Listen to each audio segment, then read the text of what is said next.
And now to Paul Ryan. He's in trouble again for comments he made about poverty again. And this time, it's not about a fake school lunch story or a much maligned report slamming the war on poverty. No, this time, it's regarding his beliefs about poverty and, to quote him, the cultural problem in our inner cities. The latest trouble for Ryan came Wednesday morning when he went on the radio show of a well-known conservative, Bill Bennett. The two of them started talking conservative policy about race and poverty, specifically why it's so difficult to break the cycle of the cyclical nature of poverty in certain segments of society. Now, in theory, nothing wrong with that, right? Until Ryan said this. You know, your buddy Charles Murray or Bob Putnam over at Harvard, those guys have written books on this, which is we have got this tailspin of culture in our inner cities in particular, of men not working and just generations of men not even thinking about working or learning the value and the culture of work. And so there's a real culture problem here that has to be dealt with. Now, our friend at Think Progress, Igor Volsky, was the first to report on the exchange, and since then the blowback has been intense, coming most prominently from Democratic House Leader Nancy Pelosi, who called it deeply ignorant, shameful, and disturbing, and from Congresswoman Barbara Lee, who called the comments a thinly veiled racial attack.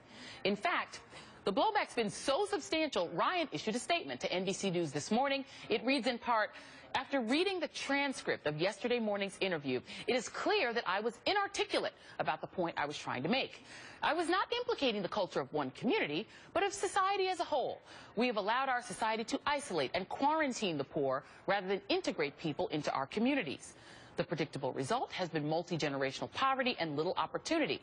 I also believe the government's response has inadvertently created a poverty trap that builds barriers to work.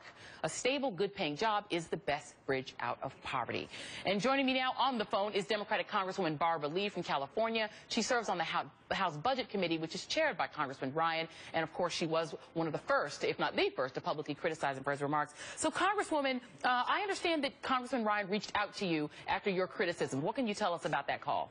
Well, it was a very good conversation, and I tell you, this conversation needs to happen, though.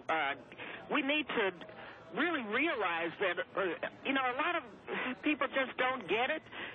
When you talk in the way he has talked, you know, we have to remember that race is still a factor in America. We have to really understand that there's systemic and institutional biases and racism that has really created a lack of opportunity for many in urban cities. And, in fact, that, yes, a good-paying job is a way out of poverty, but as chair of the Budget Committee, then the chairman, and I've explained this, he's got to support policies that create jobs and opportunity, such as workforce training, such as education, such as not cutting food stamps. So, you know, I'm trying to explain to him and to others that this budget reflects these very out-of-step values, and it reflects a lack of understanding of the real issues that are being faced in urban America, especially with brown and black men.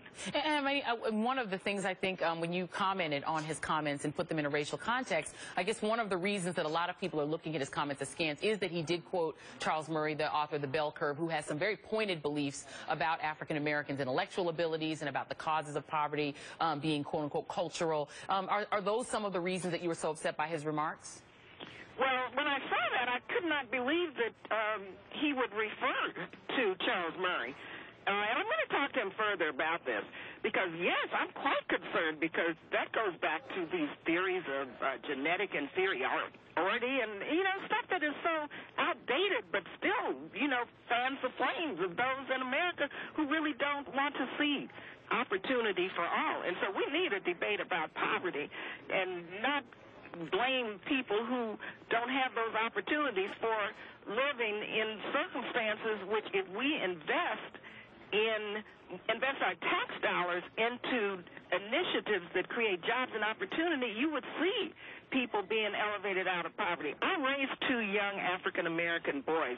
They're phenomenal African-American men. And I have got to tell you, it was very difficult, but it was because the support was there for me to go to college, for me to, I was on welfare, food stamps, the whole 9 years. I never would have made it. My boys, men would never have turned out the way they have turned out had it not been for opportunities that I was able to take advantage of. Those opportunities are being eroded daily by the Ryan budget.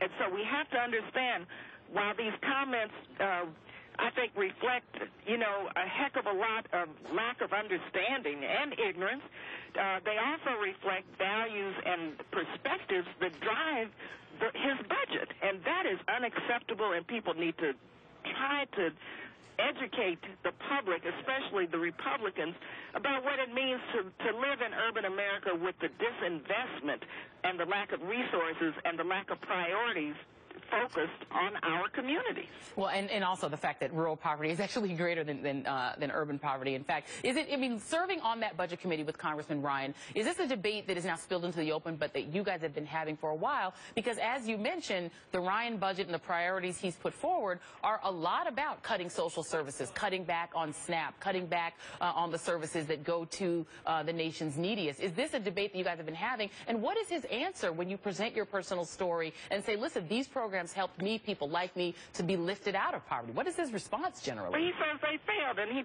conducted a poverty tour, and we had hearings on poverty, and he's got his report. The Republicans have a report on poverty, and they clearly are trying to show through flawed data that the war on poverty did not work. Here we're 50 years into it, and believe you me, Head Start, Food Stamps, Higher Education Act, the Civil Rights Act, all of those federal initiatives that created the foundation for opportunities for people like myself, they have been successful. So what Chairman Ryan is trying to do is debunk those initiatives through the proposals for these huge budget cuts and trying to blame the poor and trying to do what he said in his statement in terms of trying to, say that it's generations of people men who have not seen other men working. And, well, come on, people want to work. 99.9% of people in urban communities want those opportunities to work and workforce training. So we have this debate. Fortunately, it's beginning. I have to just say, race has not been part of many debates here in Congress because you're always accused, perhaps, of playing the race card. Well, I tell you, I think, until we have a country that stands for liberty and justice for all, we have to discuss the unfinished business of America, and that's racial justice, it's economic justice, it's social justice for everyone, so everyone can be included in this great society and in the American dream. Until that happens, we can't sweep race under the carpet. Well, Congresswoman Barbara Lee, you are a large part of making sure that discussion goes forward. I know you're running around your votes, et cetera, so thank you so much for joining us.